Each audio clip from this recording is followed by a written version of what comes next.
About how you first got involved with the tiny house business, how many you have, the logistics behind the backstory of it. Yeah. Am I looking at you or the camera? Yeah, look at me the whole time. Okay. Yeah. Pretend even maybe a little bit further this way. Sure. Yeah, so basically it was 2014 when I started learning about the tiny house concept, and at the time I was traveling around the country. My family's from California, so I was doing a lot of traveling there. I like to ski in Colorado and the beach, so I was kind of driving all over the place. And traveling with the dog is a little bit difficult, you know, hotels and all this and the barking and stuff, and it just, you know, got to stop all the time. It's just kind of difficult. So I was kind of looking for a solution to kind of be able to still continue to travel and do things and have more of my stuff with me and be able to kind of pull off whenever and do my own thing a little more.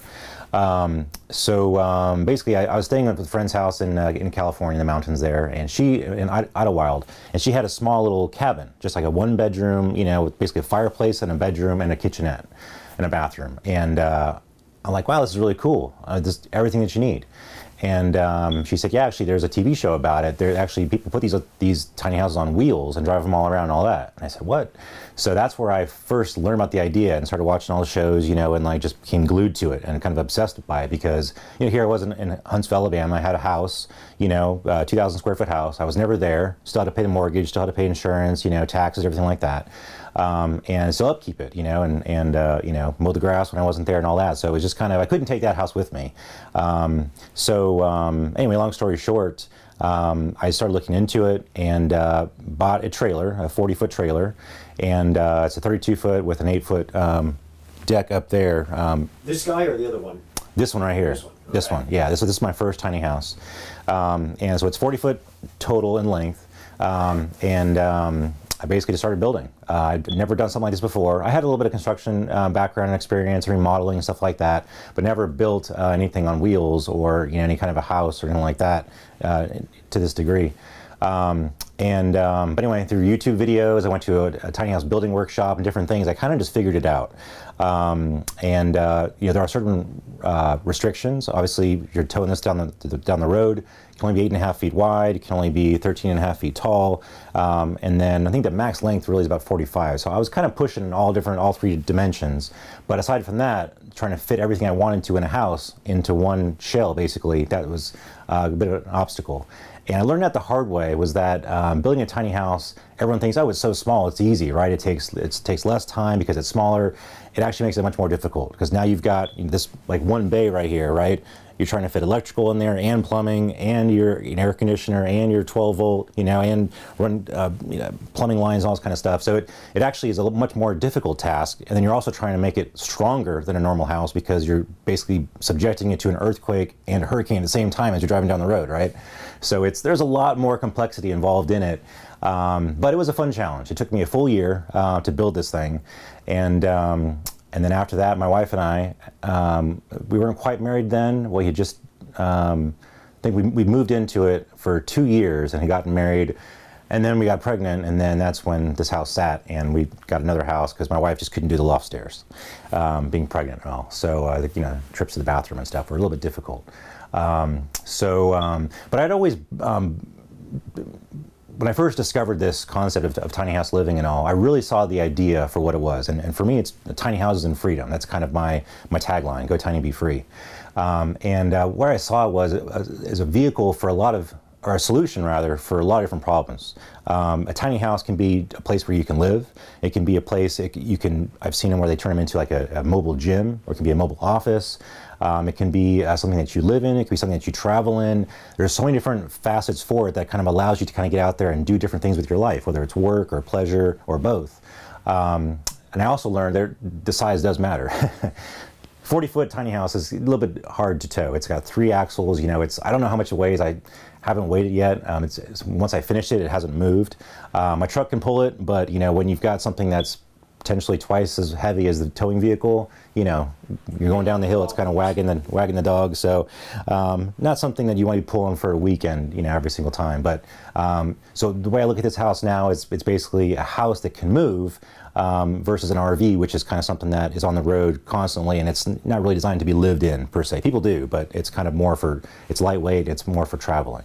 So this is a house that can move, but it's not something you want to take, like I said, every weekend or whatever. So once a year, twice a year, it's doable, but it's big.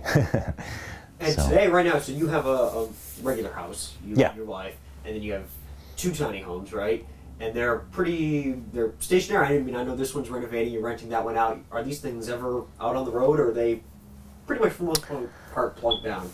So like I said, this one hasn't moved, and actually the other one, that's actually not mine. He's Al, my tenant, that's his tiny house. He had it built in Florida, and he brought it up here, and so I rent him the land and infrastructure and all that, but it's his house.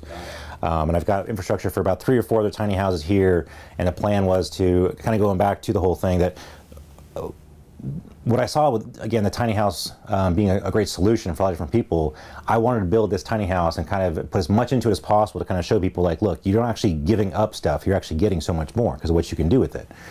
So that's why it took me a full year to build this, is because I put way too much stuff in it. I mean, it's a smart house, it's got gadgets everywhere, it's got lights that come on, it's got sensors and TVs and LED fireplaces and storage options everywhere. And I really wanted to try and get as much into this thing as possible to showcase, like, hey, this can do that, this can do that.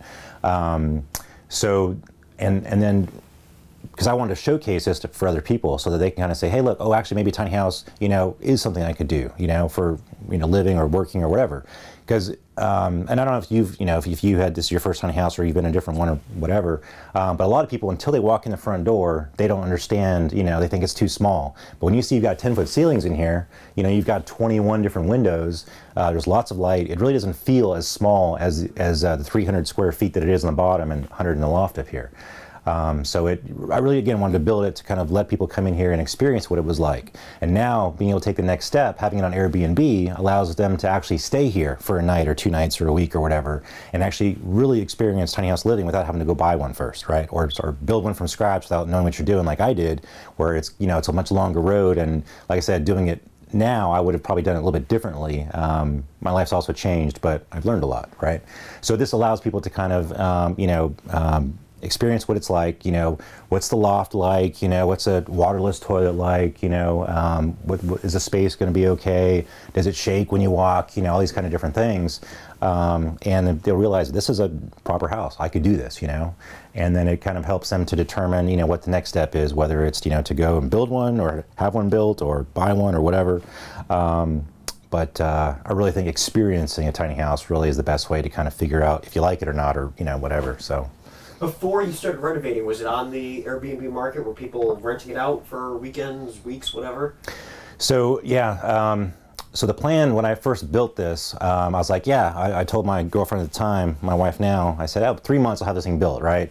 So she was living in an apartment at the time. We'd both sold our houses and all, and like, okay, it won't be, well, yeah, a year later, and like, it's still not finished yet. So we actually moved into it before I actually finished it. I think like half the siding was on, the roof was obviously on, it was watertight, but there were a lot of trim details and things that weren't quite finished. So we lived here for 2 years, and I never quite finished it. So once we moved out, then it was a lot easier. I actually worked up in the top and used it as my office up there, that room up there. You've got, windows on 3 sides, you're 10 feet up, it's pretty cool. So primarily I use it as my office. And finally now I'm at the stage where I'm actually able to go and make the final improvements and alterations that I want to make, also for Airbnb. It's a certain market that, I think you've really got to deliver an experience for them. You can't just kind of, half it. You've got to really, you want to impress them. You want to leave them with a personal experience that they're going to remember and share about, because it's all about the reviews, right? So, you got to have the bottle of wine. You got to have the, the different, components and things to really make their stay like, wow, that was really cool. I want to do it again, and I want to tell people about it. So I really want to make sure I got everything up there, because I think it's a great thing. But little things, if the toilet's not working or the waters won't turn on, those are kind of big deals, Yeah. So anyway, I just want to make sure I had everything all lined up to make sure I'm getting the good reviews and all that. So. Are there other tiny homes in the area? Not really. I I had a prior tenant about 2-3 years ago, and they were able to find some land and move their tiny house onto some land. They actually were rocket scientists, believe it or not, living in a tiny house, like a 20-footer. Great people. And but it really is hard to have a tiny house here in Huntsville, in particular. In the city limits, it's not really in code, so it's a you know. There's multiple code violations basically for inside a city. So you know, if you were at a mobile home or a trailer park or something, you might be able to squeeze in there with that. But generally, inside the city limits, it's basically illegal to live in a tiny house. So right here where we are, we're actually in the county limits. We're, you know, Huntsville address, but it's actually in the county, and so therefore there's not quite as many regulations and requirements. You know, you might see like down the road, you've got a commercial building here, you've got a trailer next to it, and you've got a, you know, retail shop next to it, and then a house next to that. So it's a little more, you know, they don't have the coding out here like you do in the city. So it makes it a little bit easier, so that's number one. The other thing too, tiny houses also still are a little bit difficult to get. They're not cheap, as I found out. I still haven't put together all the numbers on how much this has cost me. I keep, you know, putting money into it. No, once you get to a certain level, you're like, okay, I don't need to know. I just want to get it done, and you know, but it's fun. But because it's not like a normal house, right? Or even renting. I mean, you spend, you know, your first month's deposit, and then you've got first month's rent, and boom, you're in, right? This, you got to pretty much have all the funds up front, or as you go, you can build it. But if you're paying like a builder or something, you've got to have all those funds up front. Once you build it, then it's a much more affordable, much cheaper thing, because then you don't have the utilities hardly, you don't have, you know, as much cleaning to do, you don't have insurance costs at all if you don't want to, no mortgage payment to make, and all that. So once you get over that initial hurdle, a tiny house can be a great option for a lot of people, but that can be a pretty significant hurdle if you haven't set aside a bunch of funds or are not in a situation to do something like that. So once you're finished up renovating and time for people to come back in and rent it on Airbnb, is it designed to be kind of hey, let's test this out, see if I want to buy one, or somebody or a couple, whoever who wants to maybe come visit Huntsville, visit the Rocket Center, whatever, and they just want a place to stay, or both? Yeah, so this house in particular, it'll be an Airbnb for, you know, whatever reason they want to. And a lot of times people go on Airbnb, they're coming to town, whether to visit family or friends, or for work, or even to visit Huntsville. And they're wanting something, you know, different to stay in, right? They're not wanting to stay in a hotel, you know, because of the pandemic or different reasons. They want something unique, something different, and they're willing to spend a little extra money to do that as well, because they want that experience, right? So they'll kind of look on Airbnb and look for something cool, something neat, you know, and that's where I think tiny houses really are pretty neat. But yeah, so this house will be available for, you know, anybody on Airbnb for whatever reason that they want to come take a look at it. You know, 1 night, 2 nights, 5 nights, whatever it is.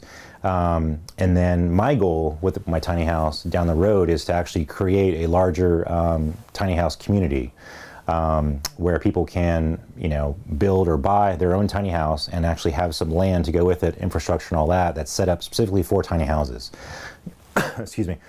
Here I have about a ½ acre, so it's kind of limited. I can get, like I said, 4 or 5 tiny houses in here, and my goal again is to have several different options, so you can kind of, you know, test this one out, then see what the other one's like, and the other one, and then you get a real good feel for, I like that option, but I don't like the loft, I don't want stairs, I want one level, you know, whatever the different options are. And then again, not just kind of like, you know, walk through the door, but actually stay here, spend a little bit of money, spend a night or two, you know, cook, you know, eat, you know, watch TV, enjoy yourself, and, you know, go and come back and see what it's like.